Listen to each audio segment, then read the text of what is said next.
എല്ലാവർക്കും നമസ്കാരം. മലപ്പുറം ജില്ലയിലെ പൂക്കോട്ടുംപാടത്തെ ടി.കെ. കോളനി ഭാഗത്തുള്ള കോട്ടപ്പുഴയ്ക്ക് കുറുകെയുള്ള ചെക്ക് ഡാമാണ് കാണുന്നത്. ഈ മനോഹരമായ പ്ലേസിനെ കുറിച്ചാണ് ഇന്ന് ചെറിയ ഒരു വീഡിയോ ചെയ്യുന്നത്. ഈ ലൊക്കേഷൻ മലപ്പുറം ജില്ലയിലെ പൂക്കോട്ടുംപാടം ടൗണിൽ നിന്നും ടി.കെ. കോളനി റോഡ് വഴി ഏകദേശം 7 കിലോമീറ്റർ സഞ്ചരിച്ചു കഴിഞ്ഞ് പൊട്ടിക്കല്ല് എന്ന ചെറിയ ഒരു അങ്ങാടി കാണാം. ഏകദേശം 500 മീറ്ററും കൂടെ അവിടെ നിന്ന് മുന്നോട്ട് പോകുമ്പോൾ അവിടെ ഓളാർവട്ടം എന്ന സ്ഥലത്ത് ഒരു മിൽക്ക് സൊസൈറ്റി ഉണ്ട്. എല്ലാവരും വാഹനങ്ങളൊക്കെ അവിടെയാണ് നിർത്തുന്നത് കണ്ടത്. അതിന് ഓപ്പോസിറ്റ് സൈഡാണ്, മിൽക്ക് സൊസൈറ്റിയുടെ ഓപ്പോസിറ്റ് സൈഡിലൂടെ കുറച്ച് ദൂരം നടന്നു പോകേണ്ടതുണ്ട്.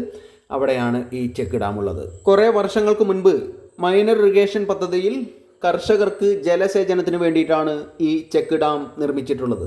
ഒരുപാട് വർഷങ്ങളായി ഈ ചെക്ക് ഡാം ഇവിടെ നിലനിൽക്കുന്നുണ്ടെങ്കിലും കഴിഞ്ഞ 1-2 വർഷക്കാലമായി ഫോണിലൂടെ റീൽസ് വഴിയൊക്കെ വളരെ വൈറലായി പല നാട്ടിൽ നിന്നും ഒരുപാട് പേർ വന്നു പോകുന്ന ഒരു സ്ഥലമായി മാറിക്കഴിഞ്ഞു ഈ ടി.കെ. കോളനിയിലെ ഈ ചെക്ക് ഡാം.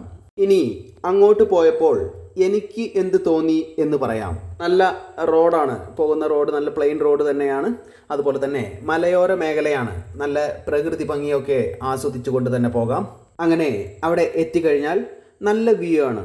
നല്ല പളുങ്ക് പോലെയുള്ള വെള്ളമാണ്, നല്ല തണുപ്പുള്ള വെള്ളമാണ്, നല്ല പ്രകൃതിയാണ്, മനോഹരമായിട്ടുള്ള സ്ഥലമാണ്. അങ്ങനെയൊക്കെ ആണെങ്കിലും ആരോടും അങ്ങോട്ട് പോകാൻ പറഞ്ഞുകൊണ്ടുള്ള ഒരു വീഡിയോ അല്ല ഈ ചെയ്യുന്നത്. അവിടുത്തെ അപകടകരമായിട്ടുള്ള അവസ്ഥകൾ പറയുന്നതിന് വേണ്ടിയിട്ടാണ് ഈ വീഡിയോ ചെയ്തിട്ടുള്ളത്. മുന്നറിയിപ്പ് ബോർഡുകളൊക്കെ വെച്ചിട്ടുണ്ടെങ്കിലും അധികമൊന്നും അത് ആരും ശ്രദ്ധിക്കുന്നില്ല.